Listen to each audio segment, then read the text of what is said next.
আসসালামু আলাইকুম। আমি আজকে একটি রেসিপি নিয়ে এসেছি। রেসিপিটি হয়েছে চিংড়ি মাছ ভুনা রেসিপি। প্রথমে তেল গরম করে পেঁয়াজ দিয়ে দিয়েছি।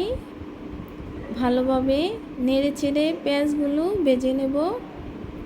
হালকা ভাজা হয়ে গেলে এখানে আমি রসুন বাটা দিয়ে দেব। রসুনটা ভালোভাবে নেড়ে চেড়ে পেঁয়াজের সাথে মিশিয়ে একটু ব্রাউন কালার করে ভেজে নেব।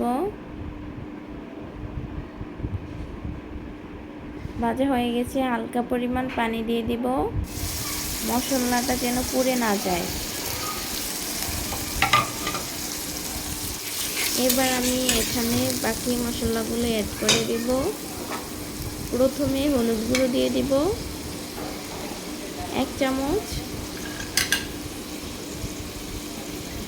মরিচ গুঁড়া দিয়ে দিব 1.5 চামচ, লবণ দিয়ে দিব পরিমাণ মতো। এবার সবগুলোকে নেড়ে চেড়ে মিশিয়ে নিব।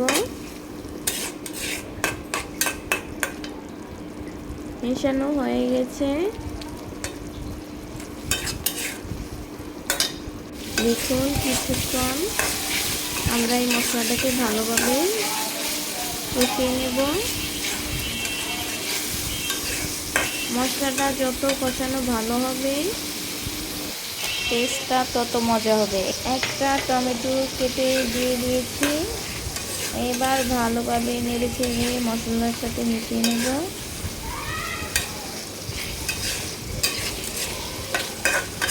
হালকা আছে মশলাটা পুরোপুরি সিদ্ধ হয়ে যাবে। দেখুন টমেটোটা গলে গেছে, মশলাটা কষানো হয়ে গেছে। এবার আমি এখানে ধুয়ে কেটে রাখা চিংড়ি মাছটা এখানে দিয়ে দিব। এবার নেড়ে ছেড়ে চিংড়ি দিয়ে ভালোভাবে মিশিয়ে নিব।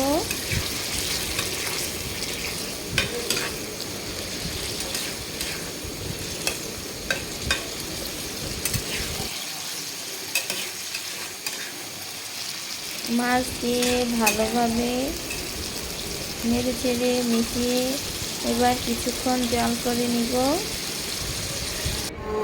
হালকা একটু পানি দিয়ে দিয়েছি।